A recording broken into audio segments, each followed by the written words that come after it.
अस्सलाम वालेकुम स्टूडेंट्स, कैसे हैं आप? उम्मीद है खैरियत से होंगे।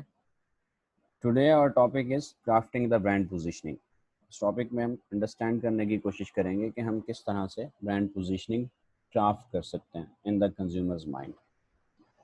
तो सबसे पहले देखते हैं पोजीशनिंग की definition. The act of designing a company's offering an image to occupy a distinctive place in the mind of the target market और टारगेट कस्टमर।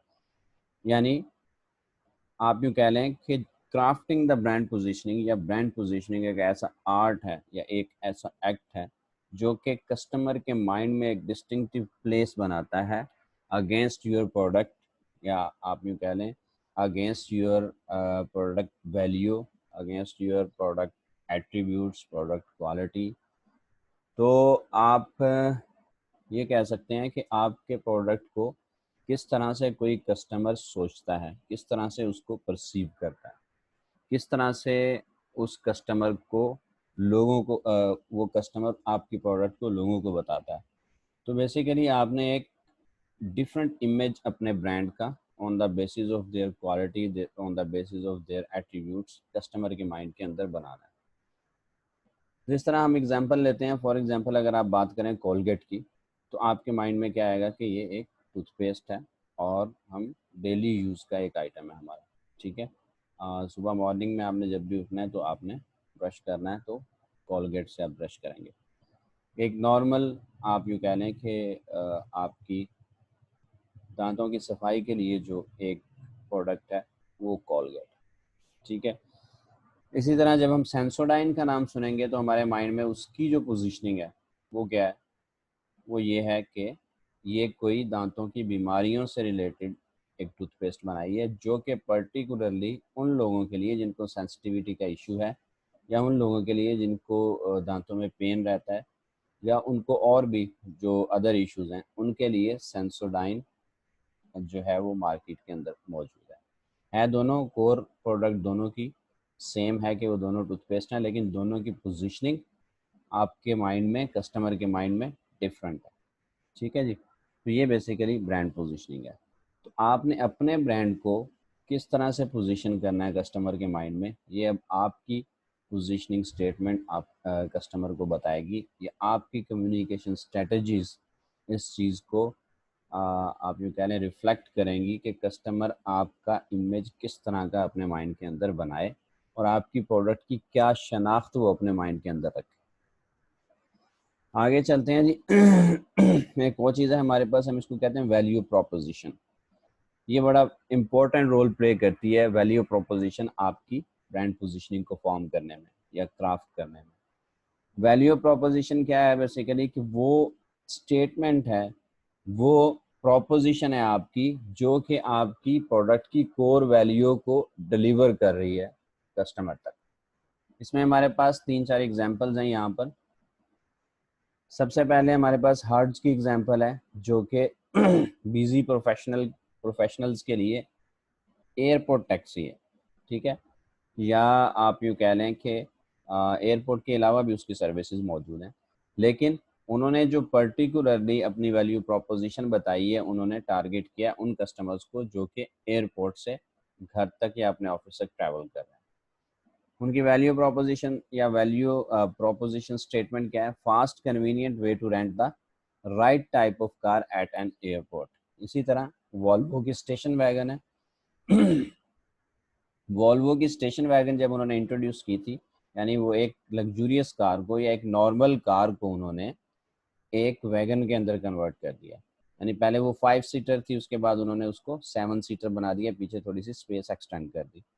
तो उसकी जो वैल्यू प्रोपोजिशन उन्होंने दी, the fastest most durable wagon in which your family can ride.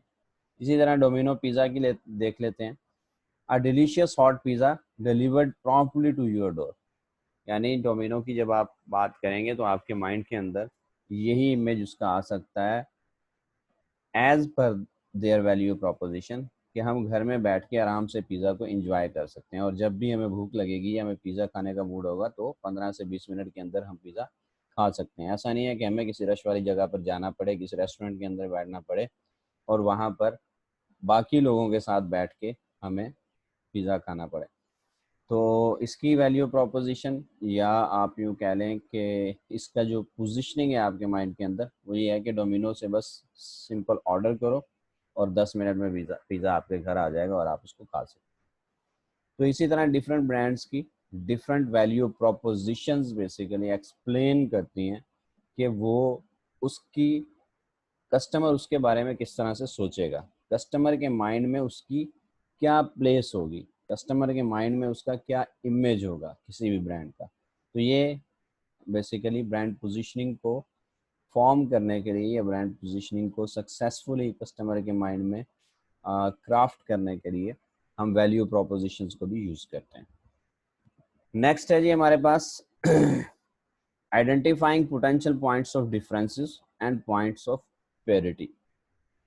देखें जी, जब भी आपने ये ट्राई करना है या जब भी आपने इस चीज़ को इम्प्लीमेंट करना है मार्केट के अंदर कि कस्टमर के माइंड के अंदर हम अपनी एक डिस्टिंक्टिव प्लेस बना लें, ठीक है, हमारे ब्रांड का जब नाम कस्टमर सुने तो उसके माइंड में क्या आना चाहिए, ठीक है, उसके माइंड में क्या इमेज हमारे बारे में बिल्ड होना चाहिए।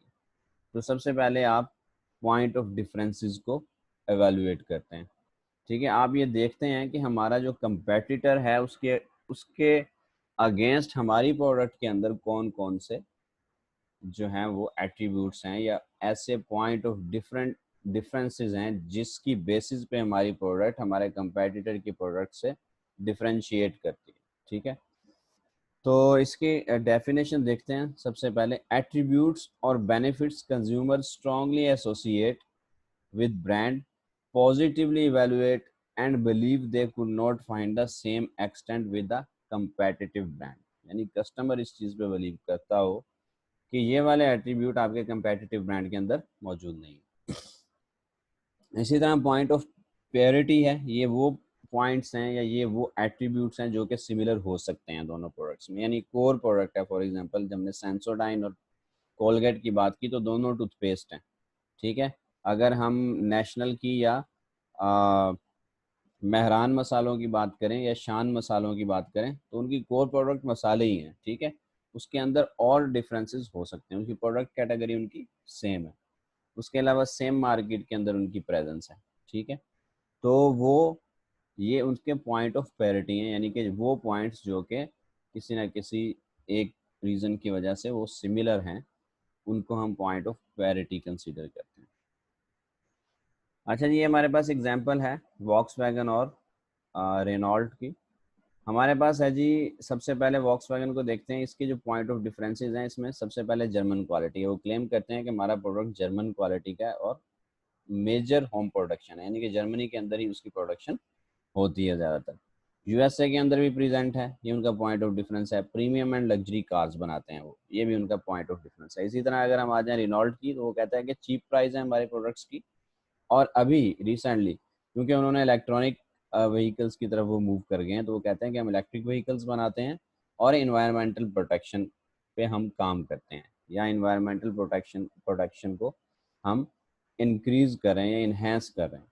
उसके अलावा मेड इन फ्रांस है, बिल्कुल अगर वो फ्रांस में बन रही है और वो जर्मनी बन रही है तो ये मेजर पॉइंट ऑफ डिफरेंस ये भी उनका होगा। उसके बाद पॉइंट्स ऑफ पैरिटी की तरफ आते हैं। मोटर स्पोर्ट प्रेजेंस है उनकी, यानी कि मोटर व्हीकल या आप यूँ कह लें कि ट्रांसपोर्ट में या ऑटोमोटिव सेक्टर के अंदर ये दोनों मौजूद हैं, ठीक है।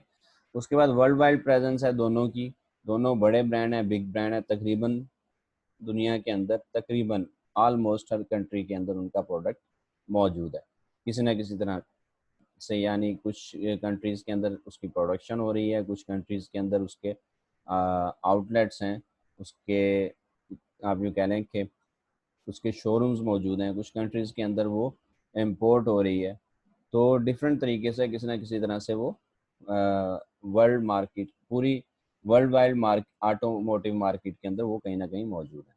उसके बाद ह्यूज कम्युनिकेशन बजट है, क्योंकि दोनों बड़े ब्रांड हैं और दोनों के पास ह्यूज कम्युनिकेशन बजट है, यानी वो अपनी कम्युनिकेशन पे जितना चाहे पैसा लगा सकते हैं।